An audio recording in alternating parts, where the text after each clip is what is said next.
আজকে রান্না হচ্ছে বাসায় কালীবাউস মাছ। এই যে এটা ভাজি করে ভুনা করব টমেটো দিয়ে। একটু বেশি করেই নিয়েছি, ছোট ছোট করে নিয়েছি যাতে করে মজা লাগে। ছোট ছোট করে একটু ভাজি করে ভুনা করলে টমেটো দিয়ে মাছটা খেতে মজা লাগে, যেহেতু বড় মাছ অনেক। এখানে রান্না হবে পাতলা ডাল, মসুর ডাল, দেশি মসুর ডাল। এখানে আছে লাল মরিচের ভর্তা, এখানে আছে কালো জিরে ভর্তা। এটা করেছি কিন্তু আমার এক আপু, আমি করি নাই। রান্নাটাও কিন্তু আপুই করতেছে।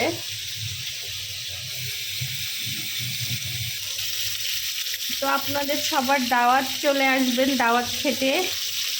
যারা যারা ভিডিও ছাড়লেই বলেন আপু দাওয়াত দেন না কেন, দাওয়াত দেন না কেন, চলে আসলেই দাওয়াত। দাওয়াত আসলে এভাবে দেয়া যায় না।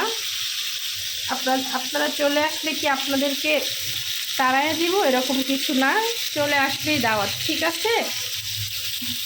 এখান থেকে বাইরের দৃশ্য দেখতে পারেন, সুন্দর আছে বাইরের দৃশ্য।